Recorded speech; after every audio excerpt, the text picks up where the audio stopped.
তোকে তোর পাপের শাস্তি দিচ্ছি। এই নে, এবার তুই মজা বোঝ। ওরে বাবা রে, ওরে মা রে, জাদুর চকলেটের গাছ, আমাকে তুমি ছেড়ে দাও। আমি আর কখনো এরকম করব না। মা, ও মা, আমি স্কুলে যাচ্ছি, আমার জন্য না মজার মজার খাবার রান্না করে রেখো। আমি স্কুল থেকে এসে মজা করে খাবো, কেমন? আচ্ছা ঠিক আছে রে বাবা, আমার ছেলেটা এত কষ্ট করে পড়াশোনা করে, আমি তোর জন্য এত মজার খাবার রান্না না করে থাকতে পারবো? তুই এসেই দেখতে পাবি তোর জন্য কত কিছু রান্না করে রেখেছি, দিয়ে তুই মজা করে খাবি, কেমন? যা বাবা যা, এখন স্কুলে যা, স্কুলে গিয়ে ভালোভাবে পড়াশোনা কর।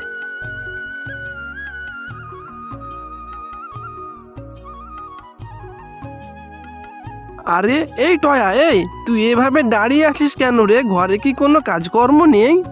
এখনো তো রান্না করতে লাগিসনি, যা আর গিয়ে রান্না কর যা। মামি, বিট্টু কি সুন্দর স্কুলে পড়াশোনা করে, আমাকে একটু স্কুলে ভর্তি করিয়ে দাও না মামি। আমার যে খুব পড়াশোনা করতে ইচ্ছে করছে।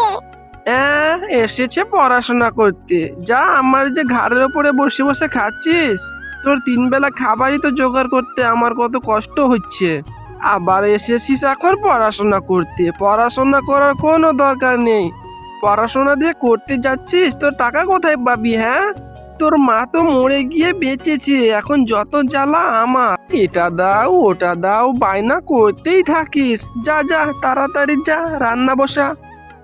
আমার সঙ্গে মামি সব সময় এমন করে, একটু কিছু বললেই কত বকাবকি করে। আমার আর একদম ভালো লাগে না, সকাল থেকে শুরু করে কত কাজ করতে হয় আমার। তারপরেও মামি আমাকে এত কথা বলে, এত বকাবকি করে, আমি আর সহ্য করতে পারছি না।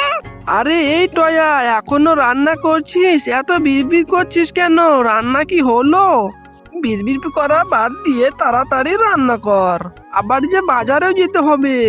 হ্যাঁ মামি, রান্না হয়ে এসেছে, আমি যাচ্ছি। মামি, আমার রান্না শেষ, এবার বলো কি করতে হবে। ও, রান্না শেষ? তা যা, এখন দোকানে যা, রূপা ভাবির দোকান থেকে কিছু জিনিস নিয়ে আয়। আমার ছেলেটাকে ভাবছি আমি এবার পিঠা করে দেব, আমার ছেলেটা যে পিঠা খেতে খুব ভালোবাসে। মামি, ওর সঙ্গে আমাকে পিঠা করে দিও। এসেছে, এর জ্বালায় একটু শান্তি করে কিছু খাওয়াতেও পারে না আমার ছেলেটাকে, এসেই ভাগ বসাতে যাই। এই তোকে যা বলেছি তাই কর, গিয়ে যা দোকান থেকে কিছু জিনিস কিনে নিয়ে আয়।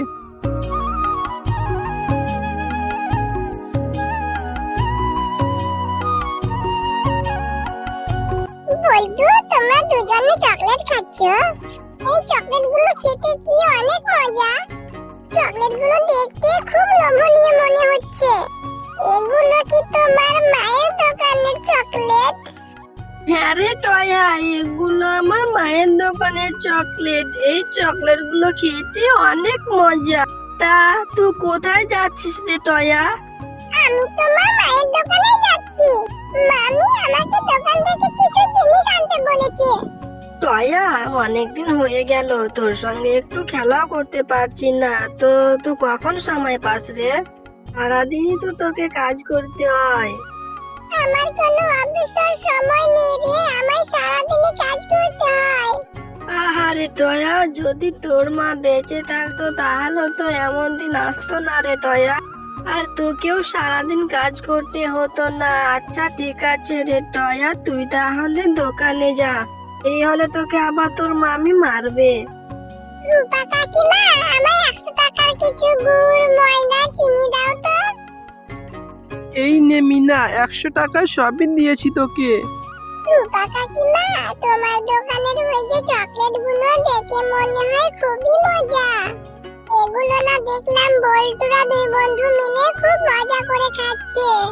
এগুলোর নাকি অনেক দাম। আমি না টাকা জমিয়ে তোমার দোকানের চকলেটগুলো কিনে নিয়ে যাব, তারপরে আমি মজা করে খাবো। এই নে, আমাকে তোর টাকা দিতে হবে না, মা মরা মেয়ে তুই, কতই না কষ্ট করিস তুই তোর মামির বাড়িতে। তোর মামি না কত পাজি, একটু মনুষ্যত্ব বোধ নেই। নে যা, তুই একটু মজা করে খাস। ও কাকিমা, তুমি আমাকে চকলেটটা এমনিতেই দিয়ে দিলে। ও কি মজা, কি মজা। আমি চকলেট খাবো, আমি চকলেট খাবো।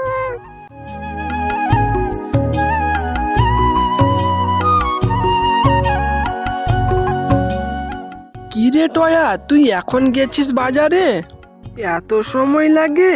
এদিকে আমার মেয়েটারও যে স্কুল থেকে আসার সময় হয়ে গেল, আর তুই এতক্ষণে এসেছিস বাজার নিয়ে। আরে হ্যাঁ টয়া, তোর হাতে ওটা কি রে? দেখে তো মনে হচ্ছে চকলেট। তা চকলেট কেনার টাকা তুই কোথায় পেলি? হ্যাঁ, নিশ্চয় আমার টাকা থেকে চকলেট কিনে খেয়েছিস। মামি, রূপা কাকিমা আমাকে চকলেটটা এমনিতেই দিয়েছে। বললেই হলো, চোরের মেয়ে চোর। তোর মা তো তোকে চুরি করা শিখিয়ে গিয়েছে, আমাদের খেয়ে আমাদের সব শেষ করে মরেছে। আর তুইও কিনা তোর মায়ের মতো চুরি করা শিখেছিস। আজ তোকে তো আমি সারাদিন ভাত খেতে দেব না, এই চকলেটটাই খাবি, দেখবো কত ধানে কত চাল। আমি এই চকলেটটা খাবোই না, এক্ষুনি ফেলে দেবো এই চকলেটটা। এরপর মিনা মনের দুঃখে একটা গাছের নিচে বসে অনেক কাঁদতে থাকে।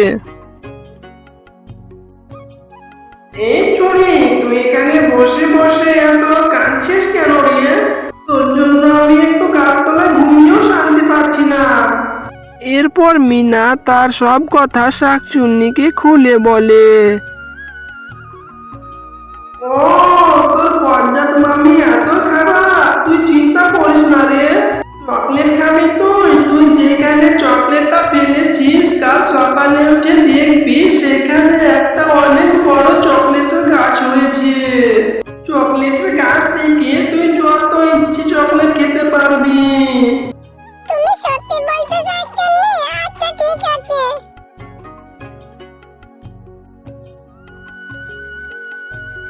আরে শাকচুন্নির কথাই তো ঠিক হলো। কাল যেখানে চকলেটটা ফেলে দিয়েছিলাম সেখানে একটা কত বড় চকলেটের গাছ হয়েছে। মামি, ও মামি, তাড়াতাড়ি এসো, এসে দেখে যাও আমাদের এই পুকুরে কত বড় একটা চকলেটের গাছ হয়েছে। হ্যাঁ রে টয়া, এটা তো অবাক করা বিষয়। পুকুরে কি কখনো চকলেটের গাছ হয়? যাই হোক, তুই এই গাছের একটা চকলেটও খাবি না। আমি এই গাছের সব চকলেট পেরে নিয়ে বাজারে বিক্রি করব, আর আমি খুব তাড়াতাড়ি ধনী হয়ে যাব। কিন্তু মামি, এই চকলেট গাছটি তো আমাকে শাকচুন্নি দিয়েছিল। ওই চকলেটটি ফেলে দিয়েছিলাম, দিয়ে শাকচুন্নি বলেছিল ওখান থেকে চকলেটের গাছ হবে। চুপ থাক তুই, বললেই হলো। চোরের মেয়ে, অনেক মিথ্যা কথা বলিস তুই। চকলেটের গাছ আমার পুকুরে হয়েছে, এই চকলেটের গাছ আমার।